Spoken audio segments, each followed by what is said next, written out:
Shanti. Thank you, Sumanben. This session is on the subject of Unpacking Shrimat. So I would like to look at some specific words that we are all very familiar with, which come in the Murli, and which are in Hindi. And so along with Shrimat, generally speaking, you hear about Manmat and Parmat. So I will make a comparison between Shrimat, Manmat and Parmat so that you can see that distinction. And Shrimat is also to be found in connection with some other words, and one of them is Niyam, which you may or may not know, Niyam, and then the other one is Maryada. So you all know Maryada, but Niyam you may not know. Niyam is like laws and practices. And all these words have a certain meaning in a certain context. And because of this, there are many different options how you like to interpret them. And we come into Gyan at some point, and here we still are, and time carries on. And so when you come in Gyan initially, you will understand Gyan a certain way.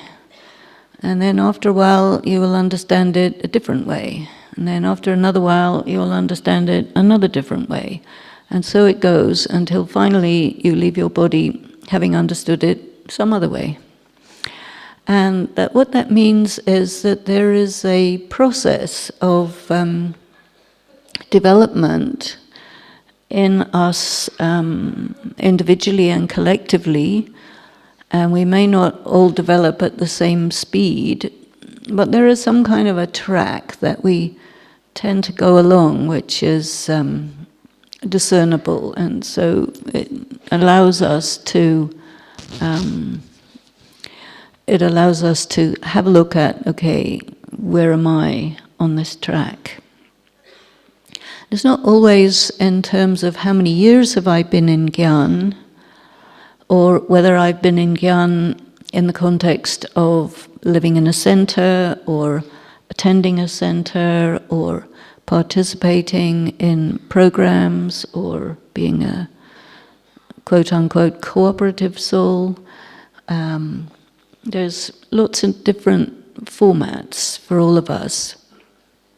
And of course, each and every one of us experiences every day's Murli quite individually, and we describe it to others when we have to describe it to others, also quite individually. And so this is an interesting phenomenon. So the word Shrimat comes in the title of the scripture, which is called the Gita, so it's called Shrimat Bhagavad Gita. And that means, you can say, the directions of God in the form of a song. So that's one way to translate it. But Shrimat is also comparable to GPS.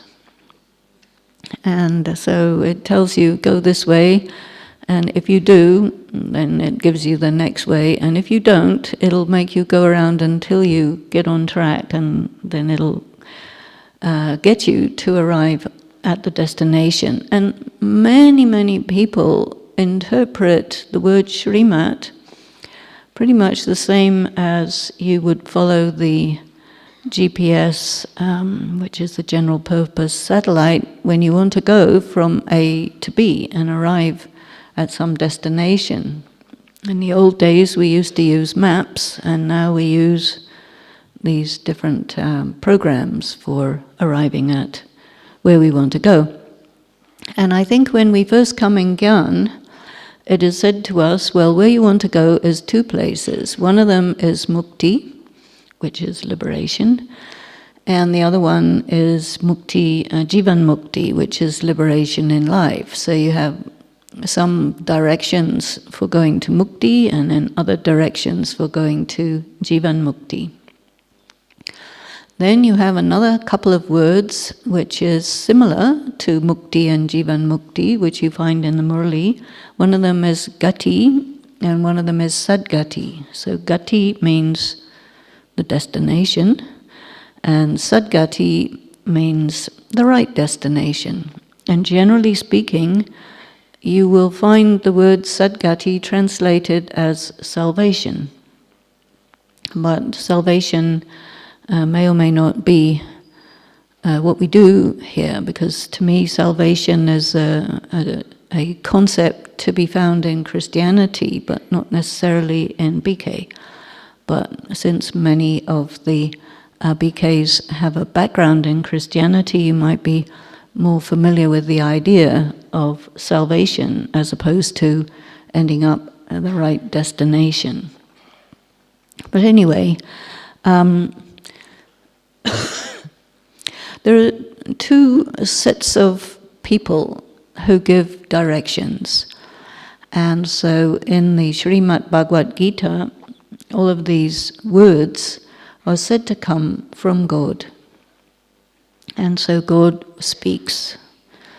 It is said, first word of the Gita, Shri Bhagwan Uvach. It actually doesn't say Shri Krishna Bhagwan Uvach, although many people think it does say that, but it actually doesn't.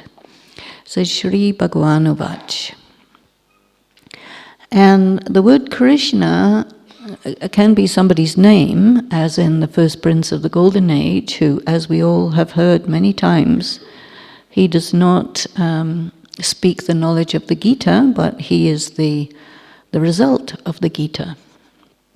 But the word Krishna also means the most attractive one. And there are many, many words in the Gita which describe the speaker of the Gita, and the word Krishna comes quite a bit. But there are other words as well which correspond a little more closely to Shankar. For example, there's one which means the one with the grizzled hair. And Sri Krishna has very nice coif, he doesn't have grizzled hair. So when you unpack it, you find that, of course, many people have decided that they want to have pictures of who is the speaker of the Gita, and everybody likes Krishna, so his picture got in.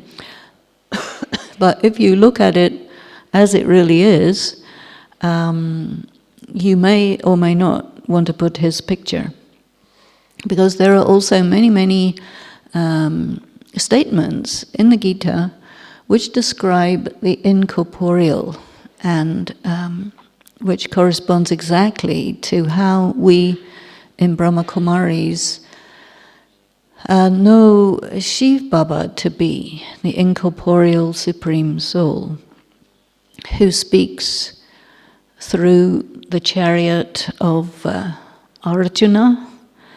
And we always hear that Arjuna means Brahma Baba, and the chariot is the body, and the five senses and all of this.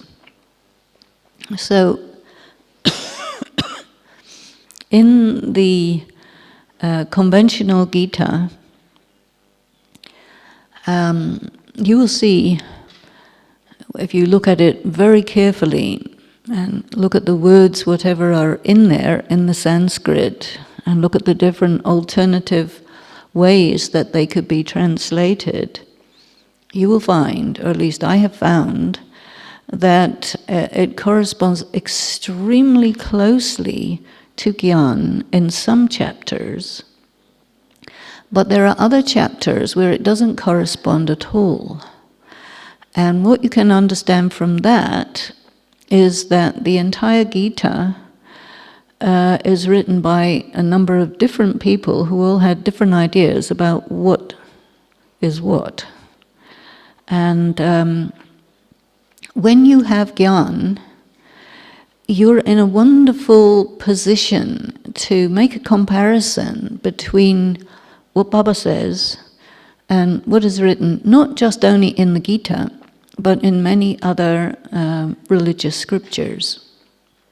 And this puts us at an extraordinary advantage.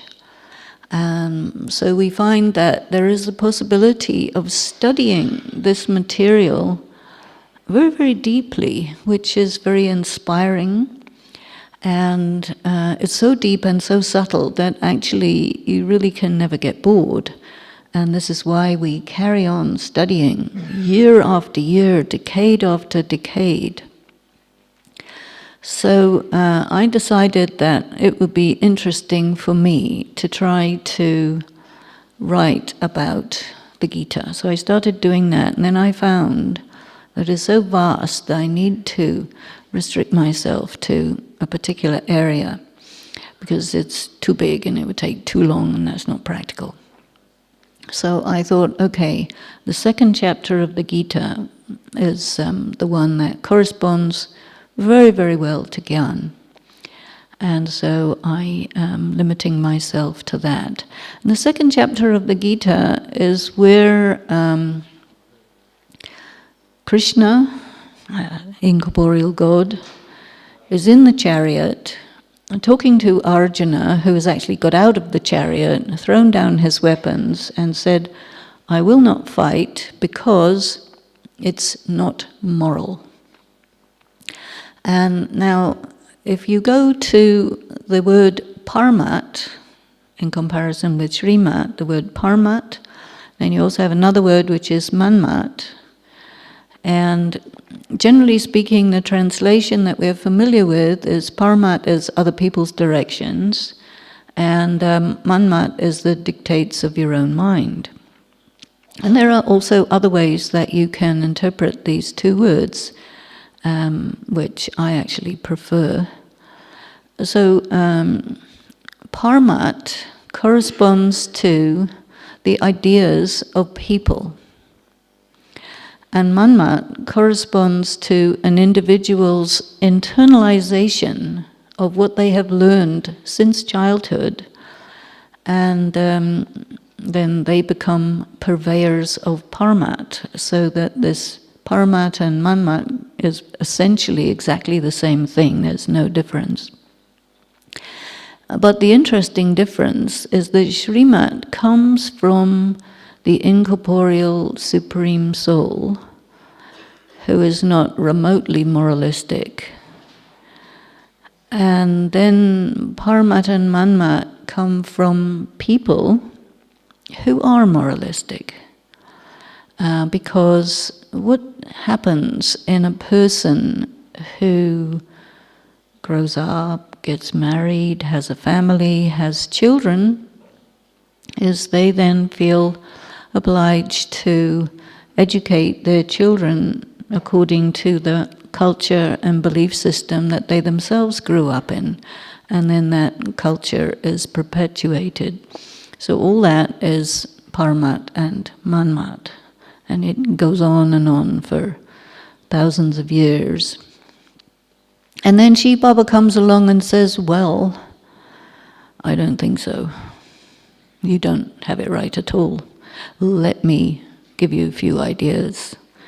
And so what Shiv Baba says to us is not really directions. The directions are interpretations of Shrimat, but Shrimat itself is concepts. And so the first concept that Shiv Baba, God, Krishna, whoever you want him to be, but the speaker of the Gita, what he says to Arjuna is, look, you're a soul. And so there are implications of that. And one of the implications is that if you are a soul, then you can't die. And if you can't die, then nobody can kill you.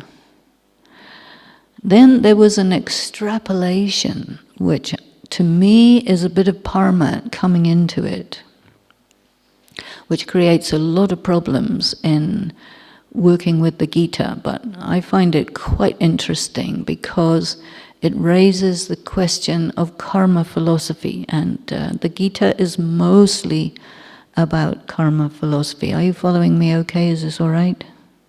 Yes, no? No? Yes? Okay, good.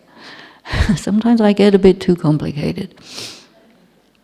Anyway, what it says in the Gita is that since you cannot be killed, it means you cannot kill. But actually, that is not the case, because if you do the act of removing a person from their bodies through the use of violence, then this creates a trauma on the soul of the one who cannot be killed, but he definitely experienced the attempt to kill him, right? So there's a trauma. And there's also a karmic account, you see. If somebody kills you, then, the karmic account says, well, probably you have to kill them back on another more suitable occasion. But in the Gita, it doesn't take that up, you see. Whereas for us, Brahma Kumaris, we look at everything very closely, and our main thing is that we want to perform pure karma. And along with Shrimat, Manmat, Parmat, there's also 3 kinds of karma, which is also mentioned in the Gita: pure karma, impure karma, and neutral karma. So those who work with the Gita interpret the word akarma, which we call neutral karma. They don't call it that. They don't have an idea of neutral karma. They say it is non-action. And the concepts of the sannyasis who want to avoid doing karma, which puts them into karmic bondage with anyone, stems from this statement in the Gita and their interpretation of it, that akarma is non-action. But Bhava has said no, it is not non-action. You cannot do an action which is not an action. That doesn't make any sense. What Bhava has told us is every time you have a thought, say a word or write a word, or you do an act, it could be either pure, impure, or neutral. But neutral karma exists only when somebody is karmatit. And so Bhava has described to us that karmatit is how you are when you're in the golden age. There is no maya in the golden age, so there is no body consciousness, there's no desire, there's none of those things which are to be found in the Iron Age. And so you can see that over time there's been these enormous divergences between what is said in the Gita and how it is interpreted. And the thing about Bhava, which is very, very wonderful, is that he goes into the details and he says, this word has been interpreted this way because of this reason, but actually it doesn't mean that, it means this. So when he is teaching us, he needs us to understand, I think, the difference between what he is saying and then how the conventional people who are used to the knowledge of the Gita, what they are saying. And one thing that is very, very difficult is for a person who has grown up as a moral person, a moral and ethical person, to consider that they may have it wrong, because they've been trained to consider that they've got it right. Now, Paramat and Manmat can only exist if a person is gender conscious. That means you think, I am a male, or you think, I am a female. And the Paramat is absolutely based on this idea, that people fall into two categories, males and females. And then beyond that, there are further categories. In the Gita, it categorizes people according to caste. And in BKs, you hear very, very little about caste. You don't know about caste. But caste is a very powerful energy in India. And one of the pieces of the Gita, part of Shrimat, is that you must act according to your caste. And this is the reason why we experience in the Murlis very frequently that Baba will say, you are, Shivanshi Brahman Kul Bhushan. Have you heard that one before? Might have. Anyway, Shivanshi, you are the descendants of Shiva, because you're souls and he's the Supreme Soul, so you belong to him. And as a child of Shiva, you do not have a gender. And then Brahma Kumaris, we took birth through the mouth of Brahma. Mukvam Shavali, there is this word Mukvam Shavali. You're born through the mouth of Brahma. And a Brahmin is somebody who has to have two births in one body. That's one of the requirements. And of course, most people find it difficult to have two births in one body because the explanation is not given. But Baba gives us the explanation that anyway, all souls are children of Shiv Baba, whether they like it or not, whether they know it or not, whatever religion they're in, doesn't matter. But when you are listening to the knowledge of Shiv Baba through the body of Brahma Baba, and when he says, you are my child, through this Brahma Baba, who is your alokik father, and you say yes, and you understand what's known as the secrets of the three fathers, right? In the Murli sometimes Baba says you have three fathers, your lokik, your alokik, and your paralokik. So to be a Brahmin, you have to have recognized Shiv Baba through the body of Brahma Baba. And what Shiv Baba speaks through the body of Brahma Baba is known as Shrimat. So you have to distinguish very carefully between concepts and rules and regulations, because the rules and regulations are not the same as the concepts. They have a different purpose and a different origin. So now, if you want to be a good Brahmin, then you have to practice many different forms of purity. So on the physical level, purity means having a bath and eating vegetarian and, getting up and having Amrit Vela and all these type of things. And so that's physical.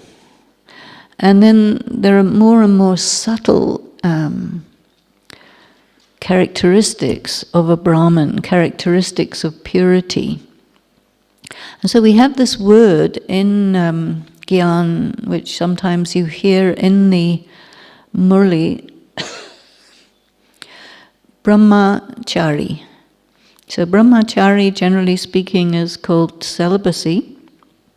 So purity, celibacy. Baba wants us to practice celibacy. This is a big thing. And it is a difference between someone who is a full-on BK and someone who isn't. So the celibacy is very important because when you practice celibacy, it's an extremely powerful instrument for breaking karmic bondage. And when you don't practice celibacy, it's a powerful instrument for creating karmic bondage. So we practice celibacy because we have in mind to finish karmic bondage.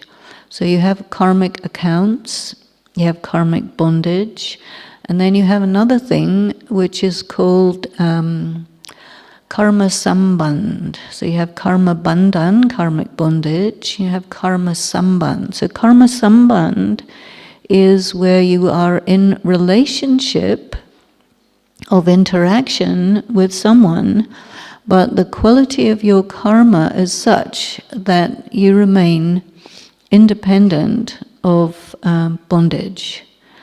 And so the alokik relationships between BKs needs to be, as much as possible, karma Sambandh. But when we come into Gyan, we arrive with a whole bunch of karmic bondages. And generally speaking, whichever of the people in your Lokic family that you're born into, they're the people that you have karmic accounts with. So there's a bondage there.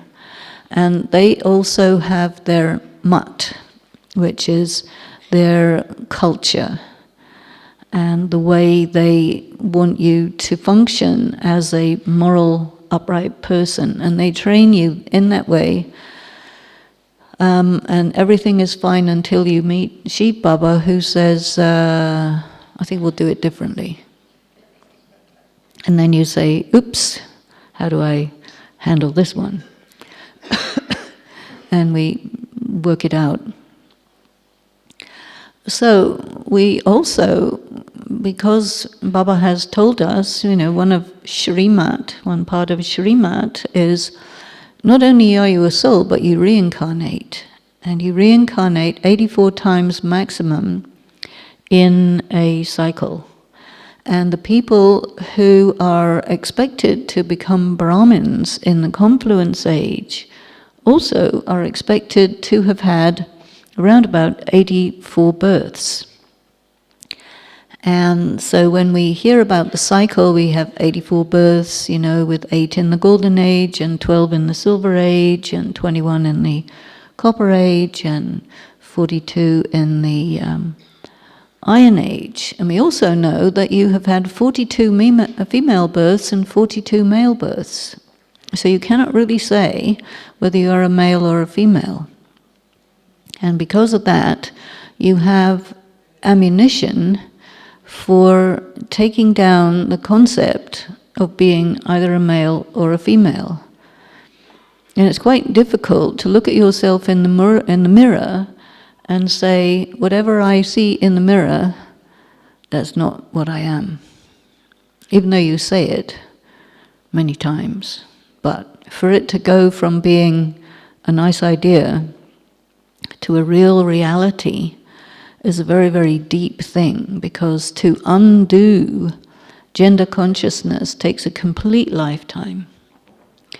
And so in Gyan, we are given a number of mantras, and these mantras are really Shrimat, I would say. So the first mantra is, of course, Om Shanti, and Om Shanti means I am a peaceful soul. And a peaceful soul doesn't mean I'm a peaceful soul.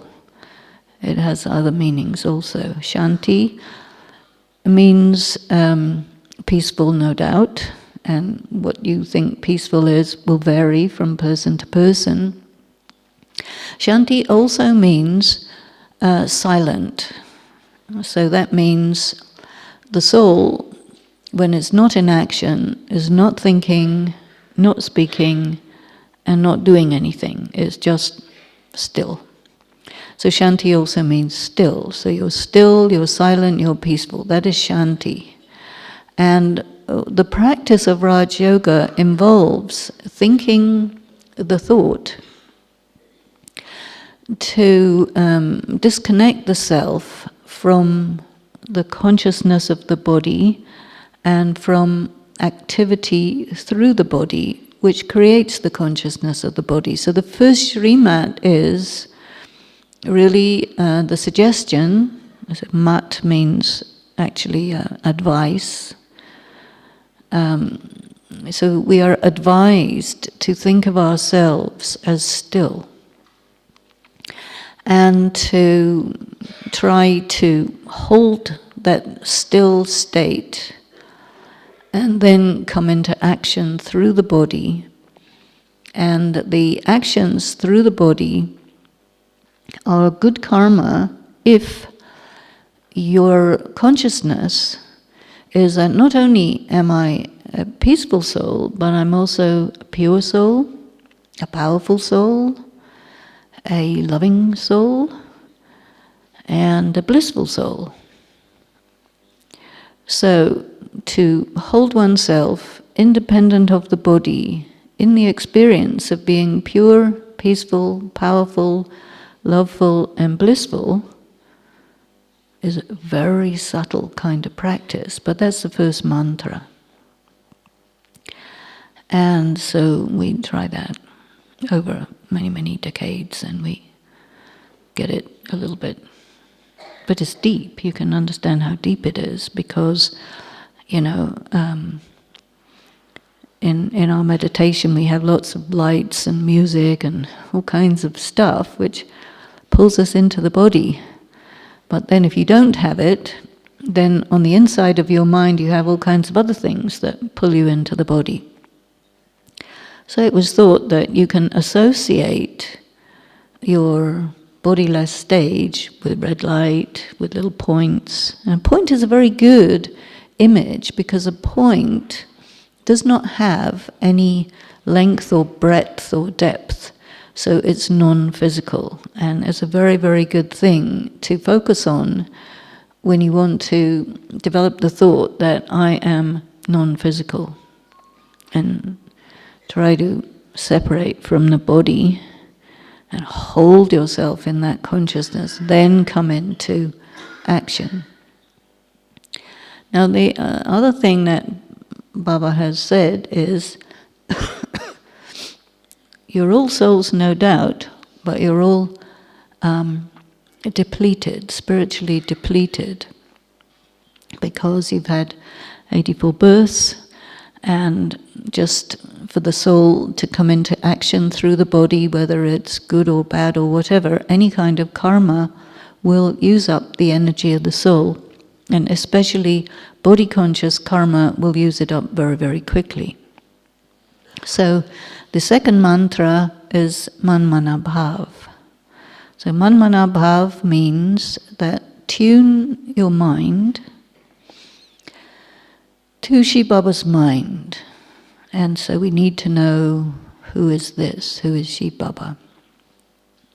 So Baba describes himself in detail. He is the Supreme Soul, we are souls. What's the difference between the Supreme Soul and the soul? And how he is the ocean of all the characteristics that we need in order to be souls who are full and fully empowered. So being Bap Saman, we have to be Bap Saman. That means however much purity, peace, power, love and bliss and knowledge Baba has, that much we also want to have. And if we can do that, then we are Bap Saman, which is like God. And the next mantra that Baba gives us, third mantra, is that, I don't know, there's several, I don't know exactly in which order we might like to have them, but one is Madhyaji Bhav. Madhyaji Bhav means remember the one in the middle, which means Vishnu. So remembering Vishnu means you're remembering the inheritance.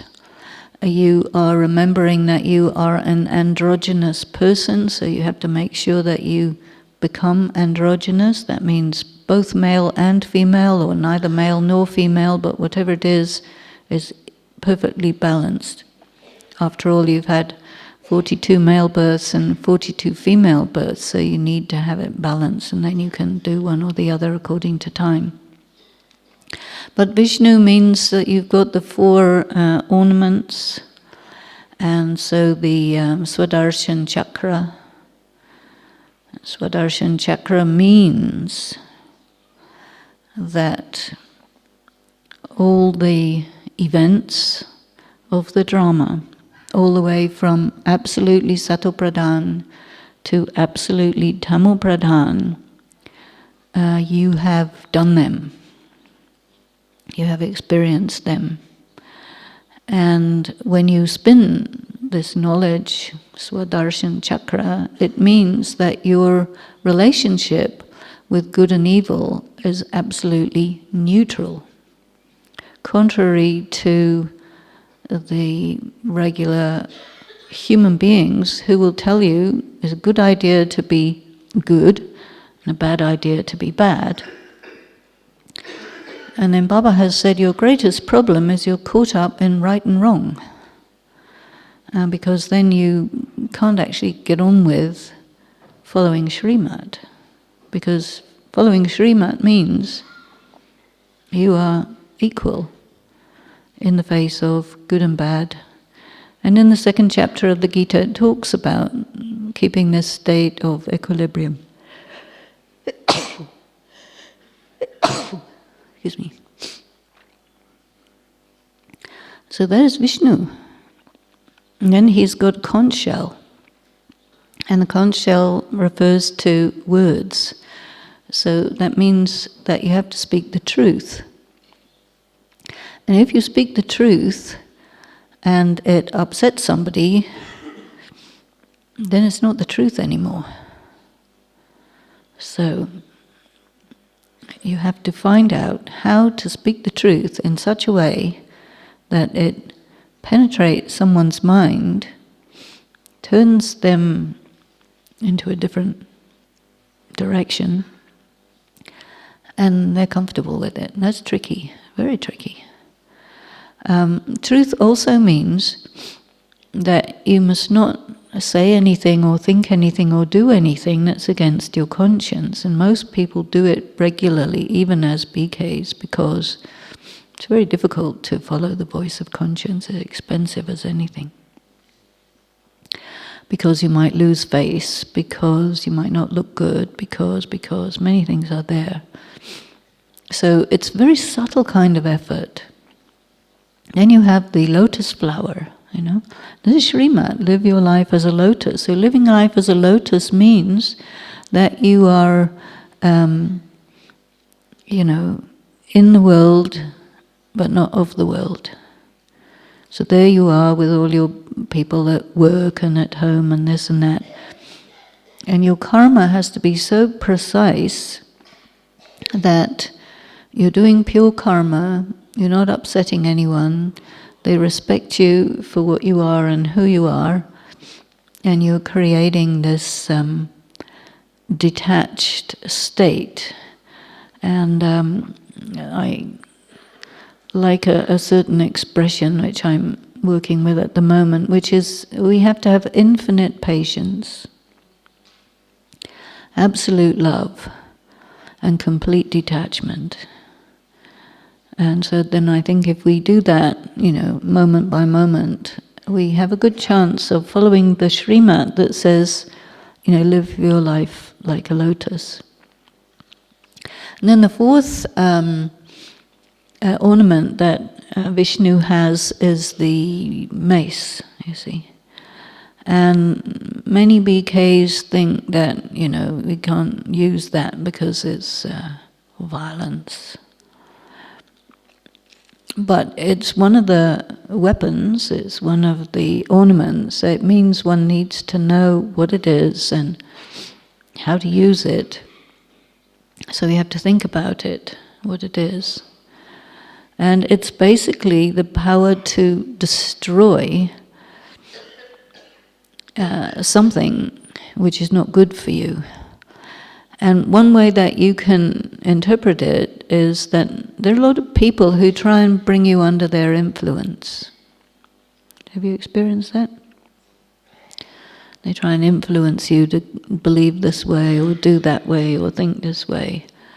And this is what the mace is for, is to destroy your susceptibility to coming under somebody else's influence, because then instead of Shrimat, you'll go back into Paramat.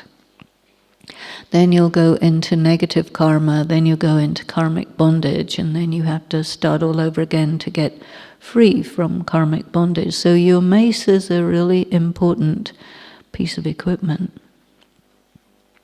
Then there's another mantra which is very nice. It's Mamekam Sharanam Vraj, which means that just let me be the only one and take refuge in me alone.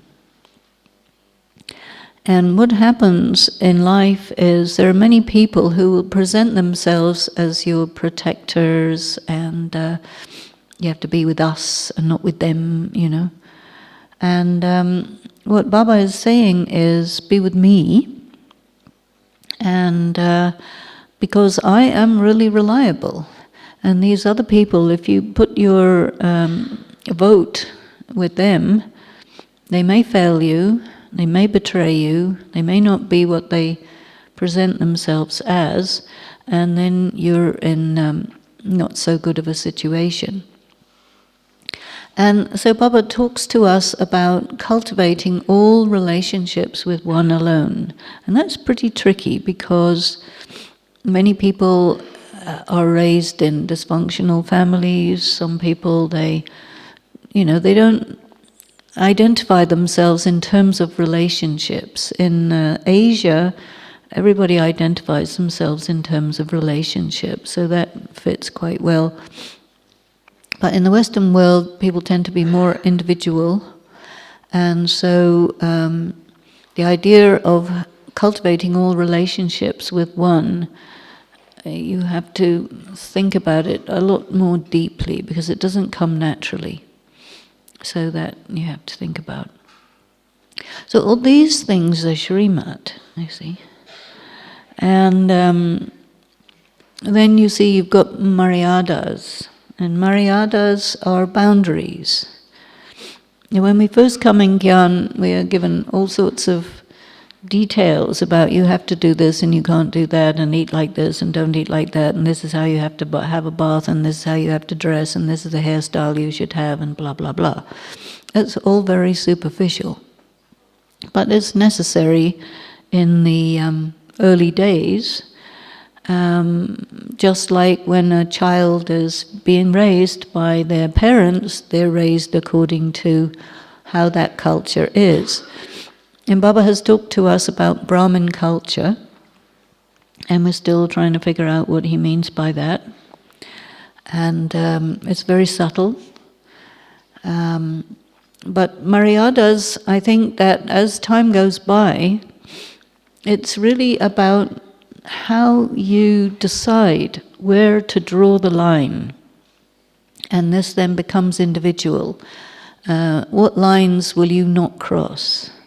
So as you continue to study Gyan for many years, you begin to see clearly how you fit in the whole picture and where you want to go. And then you determine what the lines are. I won't go here, I will go there. This is me, this is not me, things like that. So this is really Maryadas, it's boundaries. And boundaries are all about setting limits. Who you let close to you, who you keep distant, your relationship with all the different Brahman principles. How are you going to do it? How are you going to dress? How are you going to eat? How are you going to sort out your money matters, and all these various different things. And as you progress in Gyan, you create your personal ethical policy on the basis of all this knowledge. Niyam are sort of disciplines. And I think if we wish to achieve what's possible to achieve in any subject, but particularly in Gyan, it's very important to have disciplines. And it's very difficult to get it absolutely right. And people have a tendency to overdo. And so there is this word which I like very much, which is the optimum. You could do the minimum, okay. You could do the maximum, okay. But if you do the optimum, you can keep going indefinitely. If you do the maximum, you'll burn out. If you do the minimum, you'll fizzle out. Because you just won't develop enough strength to keep going. So it's very important to take a look at all the different things that Bhava is telling us, and the various different BK teachers, what are they telling us, and say, okay, how am I going to do this? Because you have to take into consideration your age, your financial situation, your personal strength, your level of intelligence, your how committed you want to be. There's many, many things that you have to decide for yourself. And as time goes by, you may change your sense of how you're going to do this. And I find that actually we do change our sense of how we're going to do this, because with time we're accumulating power. And if we do all the things that are recommended to us, and we have all these different disciplines, then we find that we can do what other people can't do. Because following a discipline creates tremendous personal strength, but you have to have patience, because it takes a long time to grow that power. So, one of the things that I tend to favor is for us to look at powers and virtues and not bother about values. Because values to me correspond a bit more to Paramat and Manmat. And you can have a clash of values, but I've never seen a clash of virtues. So if we cultivate virtues, which of course come from God, values come from people, they're all Paramat. And then powers, we must develop the 8 powers and a few other powers that Bhava has given us over and above the 8 powers. And the road of Gyan is not like a motorway or a freeway. It's very up and down.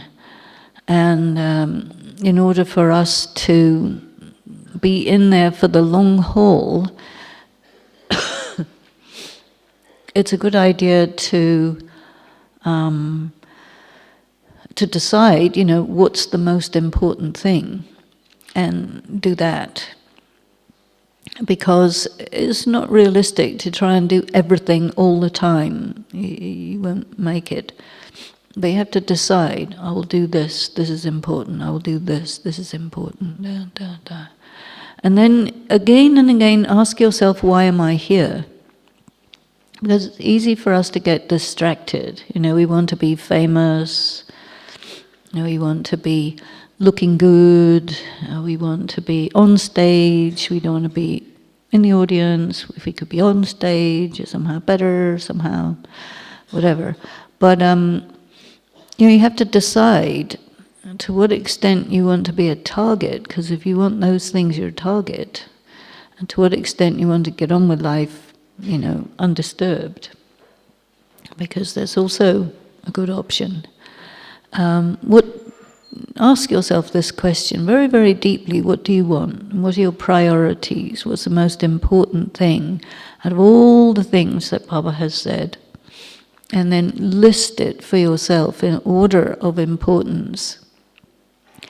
And then if you do that, I think you will find that you can keep going for a long time, because there are many things that are not important, and unless you know they're not important, you may feel bad. And all of this is the aspect of ego, you know. So part of our practice is the destruction of ego, which is also called false ego. So then we have to see what we mean by false ego, what does Bhava mean by false ego, what's it all about, so that we can see it. And the ego is such a thing that you can see other people's ego fairly well, but it's pretty difficult to see your own ego. And if somebody is so bold as to tell you what it is, you probably not like it that much. And then that's the end of your relationship with that person. So people are quite careful about not telling each other what their ego problem is.